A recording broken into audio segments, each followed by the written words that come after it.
Thanks very much, and thanks very much for inviting me. So yeah, I'm going to be talking not about ants at the colony level, but about individual ants, and about how we can take a situated and embodied approach to modelling these ants, and what we can get from that.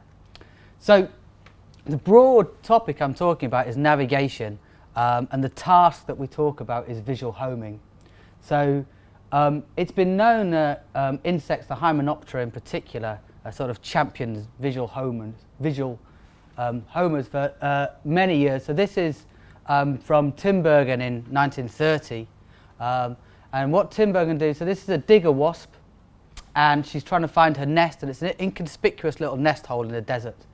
And what Tinbergen did was he put a ring of pine cones around the nest, and the wasps came out and flew around in this what's now known as an orientation flight, and then flies off to find some poor prey that she's going to come back to the nest with, and then lay her eggs in.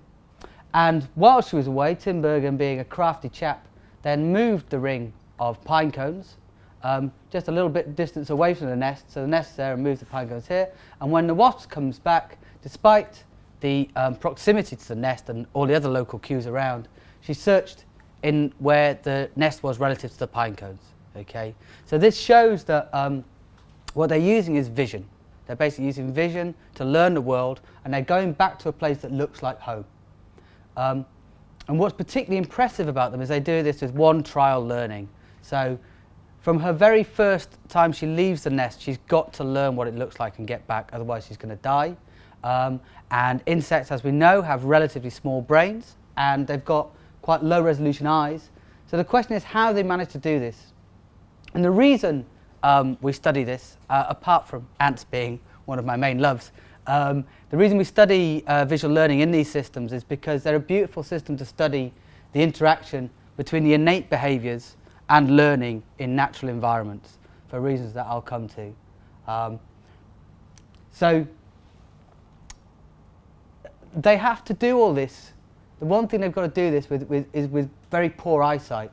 So this is a picture of an ant, and they've got pretty much panoramic view. Okay, so they can see pretty much all the way around them. There's a bit of a strip at the back that they can't see, and they've got compound eyes. So each eye is made up of a number of individual facets. I'm not sure how clear you can make this out, but a number of individual facets.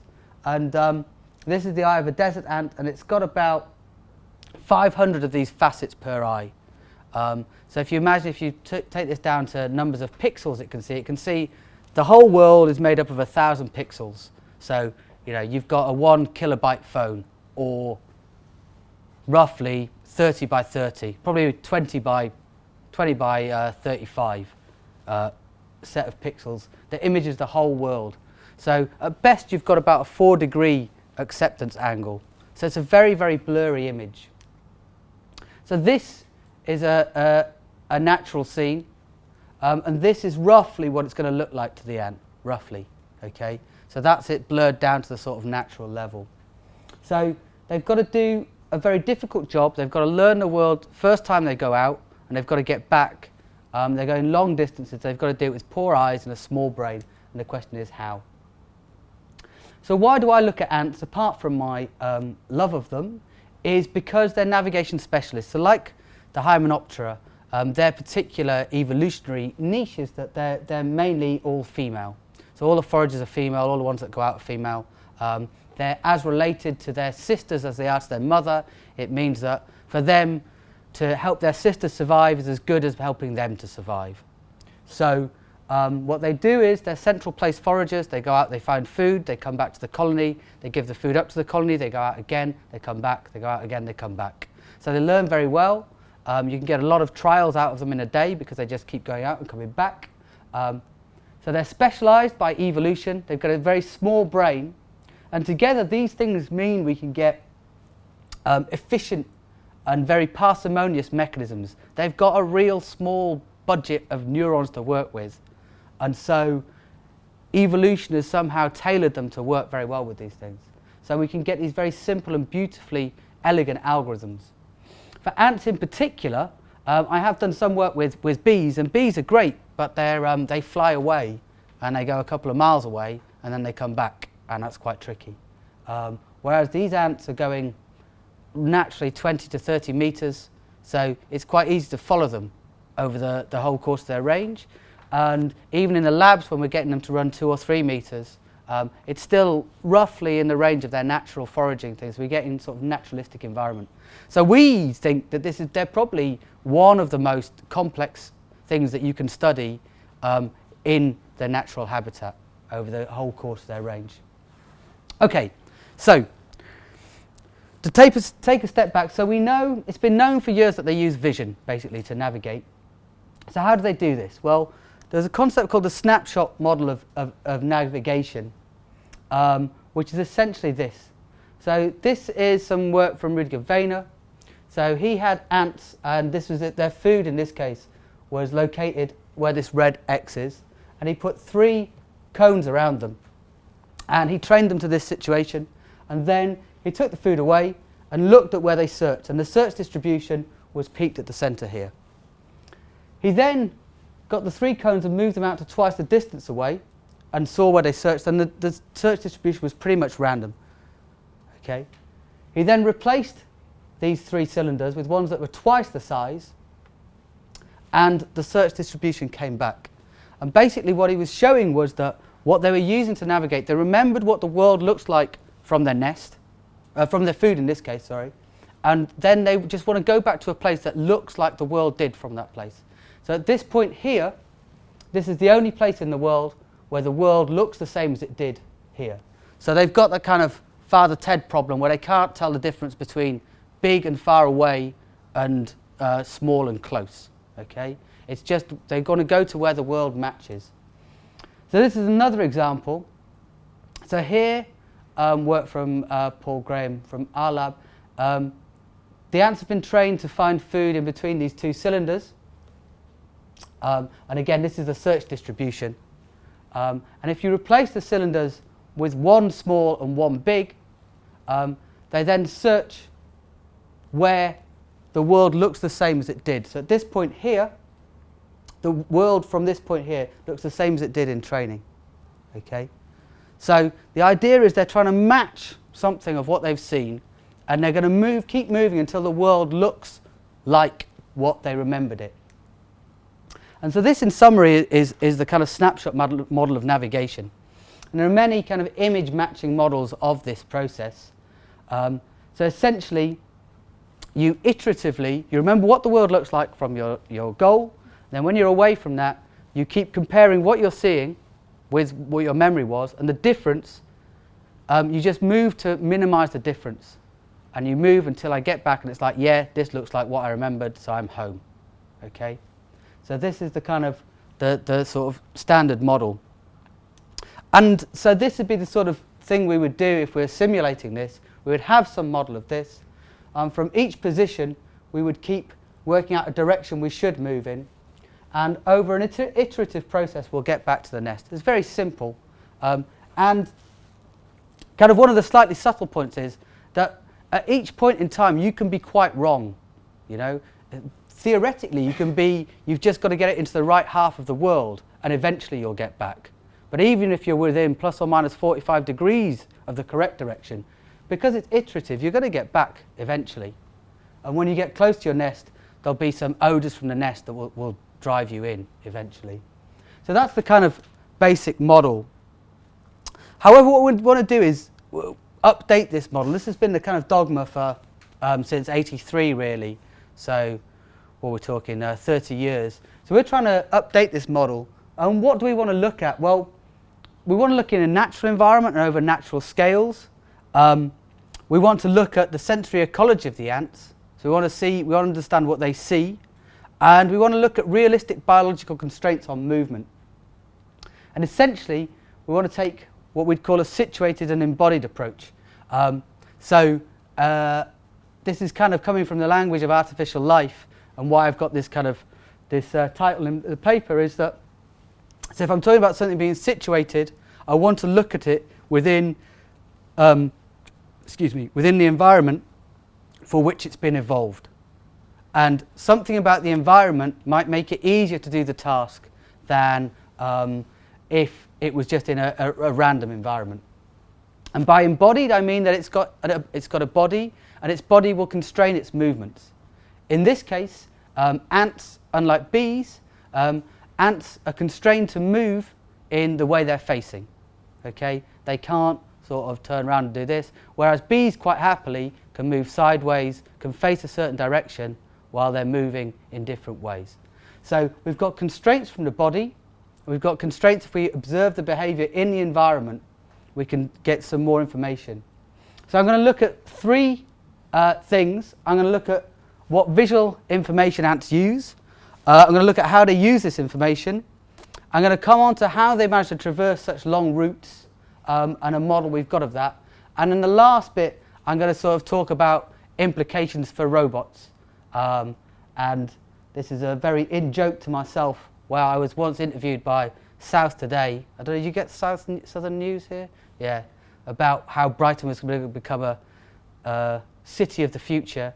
And probably like many of you guys, when I've been asked what I do in the pub, people say, so robots, yeah, that's all robot vacuum cleaners, isn't it? And I explain why it's not all robot vacuum cleaners. And I did a long interview with these people, and the only bit they left in was me saying, they said, so what's robotics going to bring? And then they kind of cut it, and I said, robot vacuum cleaners? Which apparently is going to transform the world. So I've been pilloried for that for many years, so maybe it will die with that. Okay, so on to what visual information ants use. Okay, so if I want to understand visual homing in natural environments, what do I do? Well, what I don't do, I send my colleague Paul Graham out to Australia, and the ants we're studying is the Australian desert ant. We look at this particular one because it's particularly visual. It doesn't use pheromones because they, well, not for navigation, because it's too hot. They burn, they just evaporate. It comes out in almost the hottest part of the day when other insects have died, and then it goes and picks them up. It's very non-aggressive, and it's very fast, and it has to be very quick and accurate because otherwise it's going to cook itself.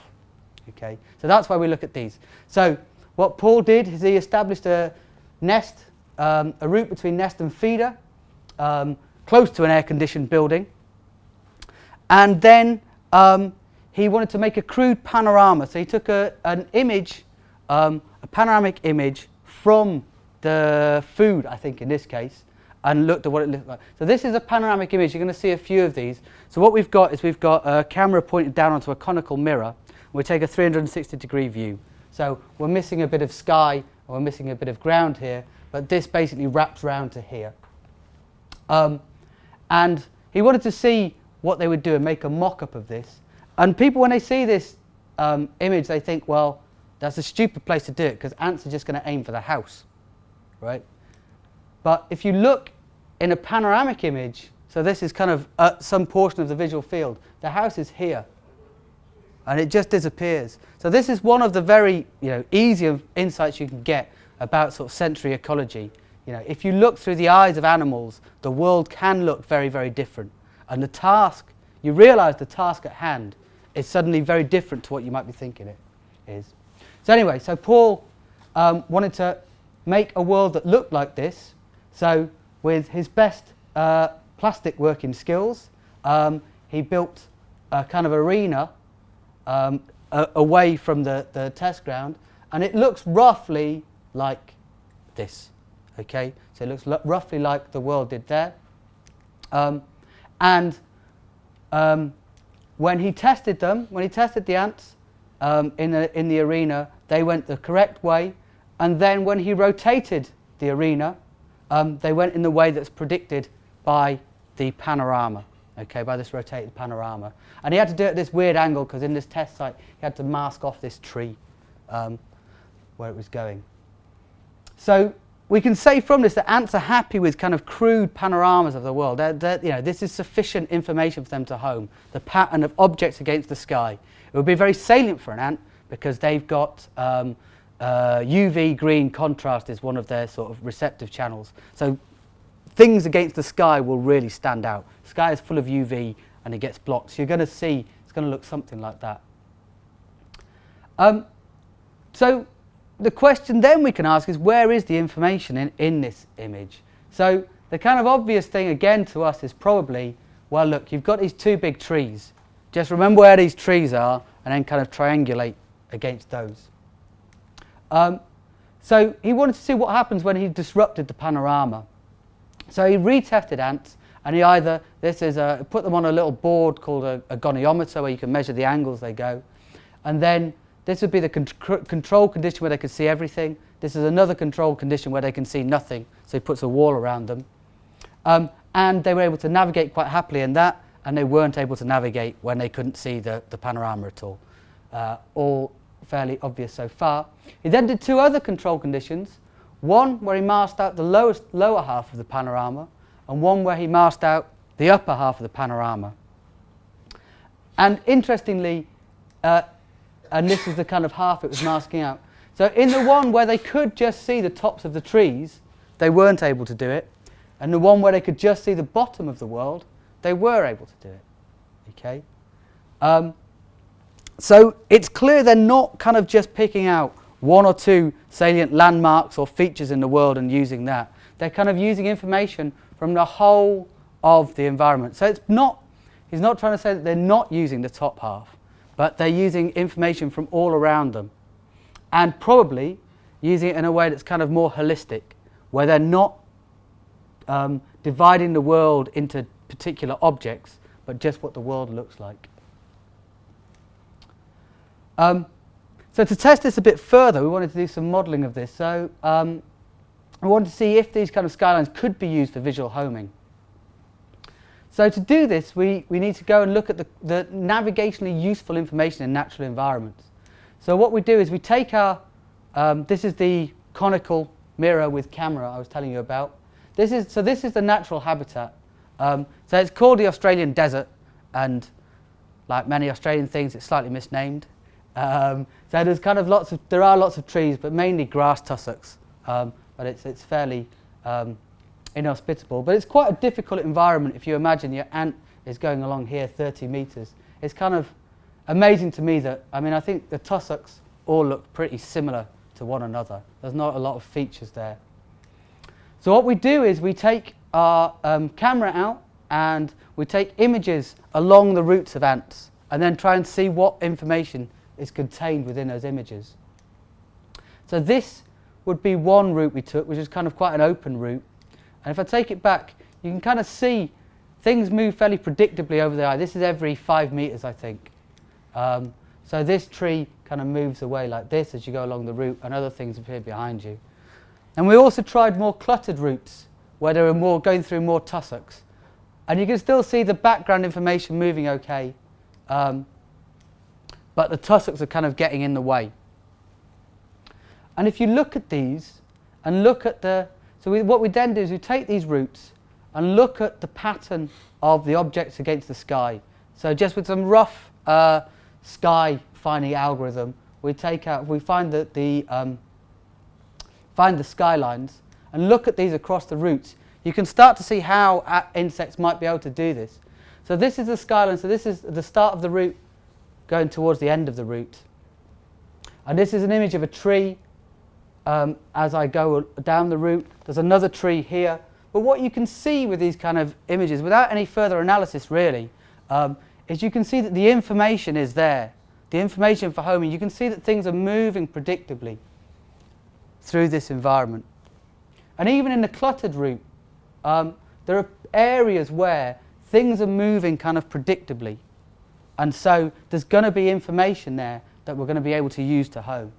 So from this and from some bit more analysis I'll show you later, we can conclude that they can get away with just the skylines to navigate over long distances in natural environments. But to look a little bit further, we need to know how they use this visual information. So to do this, we're going to take a step back and look at some great work by a guy called Jochen Zeil and his colleagues in 2003. So he did a very, very simple thing. He was also interested in the snapshot models. Very simple thing. And he took a different panoramic imager, and he took images from a cube of positions, again in a natural environment. And what he showed was, with very minimal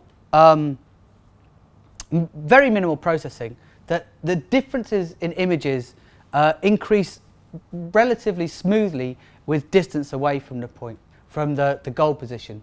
So here's an example. So he's taken one image from the center of the bottom plane here, and then he's just taken that image and done a simple image difference with all the other images in this plane. Okay, and what the image difference is, it literally is, you take the two images, do as a matrix, get the image as a matrix, the other image as a matrix, do one minus the other, square the differences and sum them up, and you get a single number, right? Incredibly crude version of image difference. However, remarkably, you get a kind of smooth gradient. You get a sort of monotonic increase as with distance away from the point you started at. Kind of the idea being that, roughly speaking, if you were sensitive to this difference, a very simple difference to do, you would be able to get home because you would just follow the gradient home. He also showed that, so in this instance, this relies on you being when you take your images, all the images being aligned, in that you take the images facing the same way, essentially. So I compare my image here with one when I was here. He also showed there was a kind of gradient in rotational space. So in this instance, I take one image here, and then when I'm a little distance away, if I rotate on the spot and keep comparing what I'm currently seeing with my remembered image, I'm going to find the difference is going to be lowest when I'm facing roughly the same direction. Okay? So there's two ways of getting information from a natural image. And these things will work over a certain scale, and the scale is set by the distribution of objects in the world. So essentially, if you go too far away and you can't see the same objects, then you're going to be lost, right? So, I mean, Jochen wasn't trying to imply that insects were particularly working in this way, but it was just a kind of model-free way of analysing how far an image can take you, or the catchment area of a particular image, as we'd call it. Okay, so there's kind of these two ways of using visual information. So we've got the attractor snapshot one, first of all, which is simply, I remember a view of the world where I'm at the goal, and then the difference between the aligned views recalls the direction to the position the view was stored at, okay? So it gives me directions back to my goal. I need to be facing the same way, and this is kind of the idea behind the original snapshot model, and it's kind of good for bees and wasps and flying insects because they can line up the same way as they're moving. And it only works in a region around the goal. So if you give something realistic, a realistic type vision, then this is going to work in certain regions, but when you go too far and you can't see the same things, then it's going to break down. There's a different way of using it, which is using the views as a visual compass. So this, I stored a view where I'm facing the way I later want to move. And the difference between the views is lowest when I'm facing the same direction as when the view was stored. Okay? So I remember a view facing this way, and when I'm away from it, I'm facing a different way, and I rotate, and I recall the direction I was in when I remembered that view. So in this model, I need to sample many headings. So this is kind of good for the wiggly paths ants, who when they move, tend to move like this. So if we look at the behaviour of an ant, this is kind of the natural behaviour at roughly natural speed. So you can see as the ant comes out, she comes out here in a test channel, and she's got this kind of sinusoidal path. It's quite hard to see at the natural speed, but she's sampling things from many headings, and that's the kind of speed they go. So when they go, you sort of run after them to try and work out where they're going. Now, if you slow their paths down and have a look at them in this is a tenth of the speed, often when they seem to be going straight, what they actually seem to do, they've got kind of more of a saccadic kind of movement. So they go straight for a bit, they'll pause, and they'll kind of turn. scan, and then move off again. So she's turning again. She's got a big bit of cookie in her mouth. And then she'll head off. Okay, so it seems like they're doing some sort of notion of sampling across the environment. So this is when we saw this, we sort of got drawn towards this idea of a visual compass. So we've got these kind of two ways of using images. Either one that takes me to a place, one that recalls a heading. And the visual compass, this also only works in a region around the goal. Okay, so this is the difference. So now, rather than recalling views that take me to a place, they're all telling me, they should all be telling me to go right. So we wanted to look at which model was best in the natural habitat. So as a rough rule of thumb, we wanted to see which model was going to be able to let us navigate with a single image the greatest distance. And we compared attractor snapshots on the left and visual compass on the right, going from open to cluttered environments. And in the attractor snapshot, we were kind of looking at the area within which we had a smooth gradient. In the visual compass, we were looking at the area, so this is the angular error of where the area we were within plus or minus 45 degrees. And it came out that they were both pretty much the same. Okay, the information for both is pretty much the same. So we couldn't really see much difference in these things. So both of these models work well in regions near the goal. So left us a bit stuck, but we went a bit further and we wanted to look at route navigation. So far we've only really been talking about navigation in the region close to the goal. And now we want to look at routes. So the interesting thing about these ants' routes, these are actually from a slightly different species, but they have a very idiosyncratic route. So this is a top-down view of the environment. These are grass tussocks. This is the route of a single ant, but done 10 times. So she's done 10 trips from nest to food, and she's got this kind of route corridor that she follows, and then 10 trips back. She's got a different kind of route corridor that she follows. So you can have two sort of distinct outbound routes, and you can see they're kind of, there's these two kind of corridors here, and also two kind of inbound routes, or even three. But you've got these kind of corridors that she's sort of following. Importantly, the routes are independent of path integration. So when an ant first leaves its nest, it's got no knowledge of the world. So their sort of main kind of, their fallback mode of navigation they use is path integration. So essentially, as they wander out, they count their steps, and they count the steps and direction, or some notion of that, and they remember a vector which points back towards the nest. Okay. And it's prone to cumulative error and various things. But so if we want to test these ants, we often, so we'll let them go to the nest, or go from the food to the nest, and what we say is they've kind of run off their path integration vector, so they're kind of zero vector ants. They get back to here, and they think they're sort of the nest, and then we'll pick them up again and put them in the middle, and she's still able to recapitulate her route. Or we pick her up from the beginning and put her in the middle, and she's still able to recapitulate her route. And we can pick her up from any point and put her back on the route, and she'll just keep doing this route. Okay? So the routes they do, it's not dependent on the path integration state, and it's not dependent on a strict sequence that they see things in. The most impressive thing is they've got single trial learning. So this in this experiment, they wanted to see how far you could sort of move an ant away from her route before she wouldn't be able to get back. So this is the typical route. She's been taken from here, so she's got a full vector, so her path integration vector is telling her to go this way. And they moved her over to here. And so she started going, and as she got towards the end, and she's clearly just using her path integration vector here, she's kind of going the way she should go. And when she gets to about here, she starts to realise, okay, this is sort of wrong, or potentially this is an area she's visually familiar with, and she comes back into the nest here.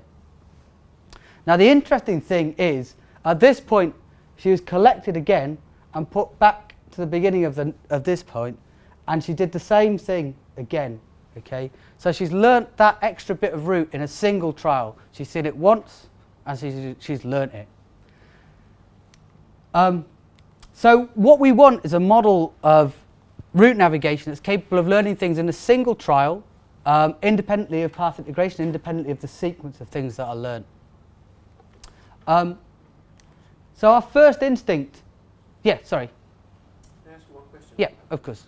What makes you so sure that it has learned the path and is not just following the same principles to get back? Yeah, good point. In this one, we wouldn't be able to be sure particularly, well, there are two things. I mean, the first thing is that when we first take her from here, she's got a full vector. Okay, so in the sense that she's gone out this way, and it's kind of like you can think of the path integration vector as like winding out a piece of string. Okay, so she's wound out a piece of string. She knows the way she needs to go, and then when she walks back, she winds this back in, and if she takes a detour, it'll keep sort of winding. It's kind of like a vector thing. So she'll get back to this position. Now if you then take her from there, she's wound her string in and she doesn't have that information anymore.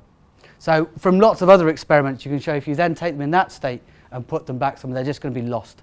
They'll go into what's called just a systematic search. Okay, so when we then take her from here, she hasn't got this same information. She doesn't know that this is the direction. And there are various other various other evidence of this type of thing, but I was just showing one. So time to get back to the nest. It's not the no, it's not the type. It's the fact that when the difference between this when she's first put here and the second one, here she's got the full path integration vector, and here she's on a zero path integration vector. So one you pick her up at the food, the second one you pick her up at the nest. Yeah. So you're just gonna. I mean. You're going to have to take it on trust at this point, but that this is I know it doesn't seem like it's a very different state, but for an ant it's a very, very different state. So the full vector versus zero vector, it is for them it will be completely different. When you get here, she gets here, she has no other information apart from vision. She can't sort of wind out her memory, and they don't. There have been lots of people have tried to see if they associate path integration vectors with particular places in the visual world, and they don't. And could it be that if you hadn't trained the ant and you put it there, why doesn't it go to the feeding place and it goes to the nest? Yeah, okay. So more complicated, but fine. Right. But essentially, two things. She would have to have gone here before to do this. If the first thing is she would definitely have had to have experienced this bit of the world, because this is quite a big distance. This is like, I think this route is, so this is like 4 meters, so it's quite a big distance. The second thing is that their routes are kind of insulated. The other reason we study them is they're kind of on the cusp of complexity, right? So when they learn an inbound route and an outbound route, they're separate. They can't do them. So there's a beautiful experiment where they trained ants. So let's say they trained ants to, the nest is here and food is here, and they forced them to go this way round to the food and this way round to the nest. Okay, so they have good experience of the whole area of the world. And if you capture them when they're on the way to the food and put them anywhere on this point, they will go back to they'll go to the food. Now, if you capture them when they're coming from the food and put them here, there's 3 things they could do, okay? They could, if they had some sort of knowledge of a cognitive map, which we don't really believe in, certainly not in insects, so this is verging into cognitive map territory, so they could take a shortcut and just go here. They could carry on this way and redo the route, or they could turn around and just go back the way that they should go. Right, and in fact they do none of those things. They're lost. They're completely lost. Okay, and it's the sort of motivational state of having food means that they kind of insulate these 2 routes. They don't bind this information together in a unitary map. So that's kind of. Right. So the memory state changes with the motivational state. I would probably say that the motivational they're recalling a different set of memories depending on their motivational state. And it's just that they're not binding those different memories together into a unitary map. There's a different sort of set of memories they're doing. Thank you very much. Yeah. So Okay, so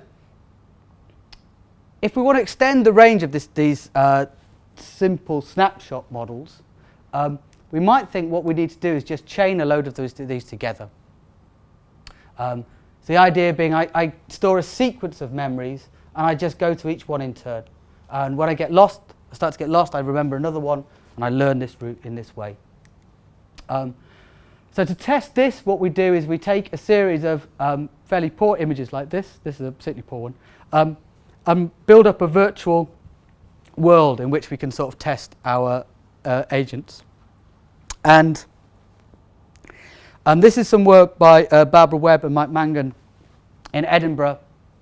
And they showed, well, okay, you can feasibly sort of do this by chaining these things together, but you need lots and lots of memories. And there are lots of bits where the memories are very, very close together. Okay? So this wasn't actually implementing, this was just seeing, based on catchment area, how many memories you'd need. And you would need a lot of memories. However, if you actually try to implement it, which we did, you find there's a bigger problem, which is that you get interference between two attractors. So put simply, if I've got two memories, snapshot type memories, and I'm in between them, one of them is telling me to go to here, and the other one is telling me to go to here. Okay? So they're both telling me different directions that I need to go in. So one could imagine a situation where I had to remember which ones I've gone past, and then sort of invert the vector I need to go in. But again, as I sort of move further away, they're sort of in different directions. They're not, they're not very good for polling together. It's because each memory is telling me to go to a single a point in space. However, if I use a visual compass type model, then all the memories that I store will be in the direction I was moving when I first traversed the route. And so now all the nearby ones are kind of in the same direction. So I can sort of pole across multiple memories and recall a kind of continuous direction.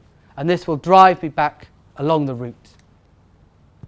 So this led us to our kind of model of familiarity-based route navigation. The idea is this. I first traverse the route once. So I have to go down the route. And I remember the visual information as it appears to me. And I use the constraints of embodiment. So the viewing direction I get is my movement direction. So the views during the first route are implicitly in the correct direction. They are in the ways I want to go next.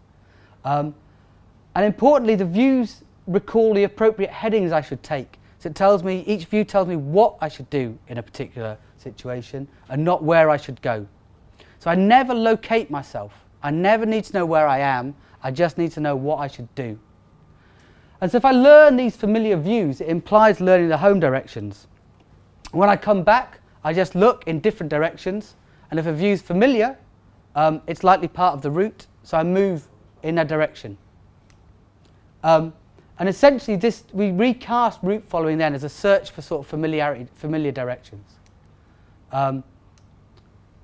And so this is our kind of model, and this is the world sort of sampled down to insect level. And this is a route through this environment. So this is what it's trying to learn. This is the only information it gets, and it has to learn this path as it goes through. Okay? So you can see there's quite a lot of, the world is not very distinct. It's not going to be, it's not as trivial a task as you might imagine. And it's probably something akin to what the ants have got because, quite frankly, each bit of grass looks quite similar to one another. So that's our task. We need to learn this route as we go. And this is a simulated route of like 20 meters. So each step along the training path, I give it a training path. I show the current view to an Informax network. Well, it's a single layer network running the Informax learning rule, which I ignore the details of, but it's a nice learning rule that essentially outputs the familiarity. How familiar is this thing that I've seen? And I update the network weights only once. I show the image to the network. I update the weights once, and I throw the view away. And so I basically train these weights with this a single step. And then on return, I just adopt several headings. I show each view to the network, and I move in the most familiar direction. Okay, so my network outputs a familiarity score, and I move in the most familiar direction. And it works. So these are 3 routes through a particular environment. The red is the training route, and the black are the recapitulated test routes. So it works reasonably well. It works in the environment that Barbara Webb and Mike Mangan were using. The performance improves with experience, which is what we see of ants. So this is pushing it to its limit. This is a very complicated environment for various reasons, and it kind of goes wrong quite a lot. But if I give it 2 training runs, it starts to get better. If I give it 3 or 4, it gets better still. So performance improves with experience. I can also learn multiple paths to a goal. So here I've trained it on 3 different routes, and then I can test it with any of them. I just add these to the training training set, and it will just use it will just recapitulate each bit of route. And it never decides which one it's going on. It doesn't distinguish these routes into anything else. It's just one kind of holistic route memory, and it just does what's appropriate based on the current visual context. There is a problem. There is one problem though, which is that once you get past the nest, you're just going to keep going because your last memories were telling you to keep going straight on, right? So it's okay if you can kind of smell your nest, but it's a bit of a problem because you want to keep going. So what you really need is you need views from around the nest that point you back into the nest. Now, fortunately for us, ants do what's called learning walks when they first leave the nest. This is one from Oxymyrmex ant, which is a particularly interesting one, which does this kind of spiral around, and at discrete intervals around the nest, it will turn and it will face the nest directly. And it has to use path integration to do this, but it's got this precise facing of the nest. So this is interesting for us. This kind of gives us the sort of nest-facing views we need to drive the rest of the route in. And so if we add a learning walk to the beginning of our training route, or the end of the training route, it doesn't really matter where, then we get what looks like place search and place homing. And equally, without going into the details of this, we can also use this model to replicate this kind of classic experiment of Wehner. And this experiment has been shown as being evidence for needing one single memory stored at the nest. And we're able to show you don't need a memory stored at the nest. You can have memories that point from around the nest at it, and you can still get the same sort of behavior. Okay, so kind of my conclusions are really that to understand this system, what we had to do was to look at what the world appeared like to it, and we had to look at what its behavior was, and we had to look at it in its natural habitat. And I think that, to get a full understanding, you obviously also need lab experiments, you can do electrophysiology, but you really have to also study the situated and embodied system. This is kind of the message of neuroethology and ethology in general. As much as you can, you've got to try and look at the system in its natural environment. And there's many interesting experiments in neuroscience are kind of being redone when people have realised that putting electrodes in brains, whilst a very good thing generally, in a lab is very different to doing it outside in natural light. So based on my work here, I think we can say that ants can navigate using the outline of objects against the sky. Familiarity-based navigation can lead to robust behaviour. And also we can store routes holistically, and importantly without specifying when or what to learn. The main point is here. This is for the biologists who say, well, what's the point of doing a simple algorithm, a transparent algorithm? Well, the whole point is that if you make it simple, you make it transparent, it should be easy to disprove. I'm very happy for people to come along and say why it's wrong. It is undoubtedly wrong, but we shall learn something by finding out why it's wrong. So that's the kind of conclusion. So I just wanted to end on sort of where are we going next. So this is what we want to do next, or what we have been doing. So this is the field site in Seville, glamorous as it is. So this is kind of ant work day by day. What we've been doing recently to really understand what's going on, we need a whole record of the ant's visual life. So we've been constraining, this was the road as we called it, so ant nest at one end, and we don't let them get out of this area. And in fact we put a barrier around the nest, so we can only let certain ants out that we want to let out at certain times. And then we follow them. Well, I didn't follow them, Mike followed them because he's a postdoc. And he's got a differential GPS, a very heavy differential in GPS on the end here, and he's got a video camera pointing downwards. So he's recording position and the heading of the ant at different points in time. Very hot, very sweaty. They also come out when other things have died. And then Antoine leaps in and captures the ant. And so we've got, over the whole course of its natural life, well, it's quite shortened natural life because we kill it after about 4 days. We know exactly where that ant has been, and we know where it was facing. The next step is to make a reconstruction of that world. So this is Wolfgang Sturzel from the DLR in Munich. It's got a nice laser scanner and some cameras and some clever bundle adjustment techniques, and can make a map of the world, so we can then recreate what the ant was seeing at every point during its natural life.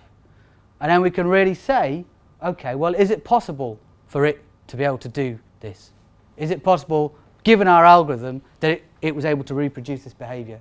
They've got this particular world is online. You can just send it a list of coordinates and directions, and it'll send you back a list of panoramic images from those positions. So that's one thing. What else can we do? We're also can use different modalities. So this is pigeon routes, which look a lot like insect routes, quite frankly. These are individual pigeons. But they're clearly looking down. So we can do the same thing, looking down on a view. So this is, instead of having a panoramic view, we're now using views like this, and we can trace out the University of Sussex logo, go Sussex, on a map of the... So basically nicking images from Google Maps and see if we can go long distances using this downward facing view. I had a student code the algorithm into an app. Not me, I can't code. So the idea here being that we can then get someone to walk a route, and then we can see if people are able to navigate with this route. And basically what you can't hear is that it outputs, it kind of beeps. It's like a Geiger counter, so it goes ee when you're most familiar. The idea is someone would walk a route, and then you give someone else the phone, and they're just going to wave it around, and it'll beep when you should be going in the most familiar direction. Again, trying to just see what we can sort of get out of it. Finally, we want to look at the insect navigation toolkit. Almost done, sorry. And so insects use lots of different things, okay? This is a classic, and this is released and she's lost. So this would be the sort of what you'd expect when you haven't got the vector, and she'll just go in this kind of spiral search. It's very characteristic. And she's got path integration. This is with 50% of the home vector. She goes and she comes back. So there's an interaction between all these different elements of the toolkits. And people have thought until recently, basically you've got this hierarchy of things. If the world looks familiar, you use visual navigation. If you don't, you use the path integration. And if not, you do random search. Plus, there's other kind of cute things that they can do. So most of the reason I've put these slides in is to show you these videos, which are quite funny. So if the ants are often getting blown off course by the wind, they're quite small. So what I wanted to show is what happens if they do get blown away. So this is an ant who's being blown backwards, blown forwards, sorry. And here she's being blown backwards. Woof. She go off from the side. And the kind of fun thing, so the way to do this experiment, so this is classic ant experiments. So you get some ants, you put them on a board, you get a leaf blower, and you get two barriers at either end to blow the ants into. Okay, so you sit down, you put an ant there, you get your leaf blower, and you've got these kind of backboards that you're going to blow the ant into. And then you sort of stick it down there, and then you blow it away, and it hits the backboard. And then when it gets up, you sort of put it here, and you see which way it walks. And remarkably, what they do is they walk the correct way back to the thing, okay? And it's clear that, and so it's like, how can they possibly be doing this? They must be using something about those last few moments when they're getting blown away. And it's basically the pattern of polarized light above them as they do it. And so what Antoine then did is he put some sort of polarized filter above them when they're being blown. It just disrupted the last bit and shows they aren't able to do it. So that's kind of just a cheeky way of getting that in. So there's lots of interaction of different homing strategies. This was the old view. It's probably not true. There's lots of different things. So where we're kind of moving towards is some picture where there's these different elements of the ant toolkit, which are maybe coming together and being continually used, perhaps weighted by the uncertainty or the accuracy, starting to all get a bit Bayesian of these different elements. So this is kind of the complete picture that we're heading to. So I just want to, there's a lot of people who've done most of the work here. So Paul is my colleague in Sussex who's done the ant experiments with Antoine. Alex, our PhD student. Bart was a modeller with us who's now left us. Mike and Barbara in Edinburgh.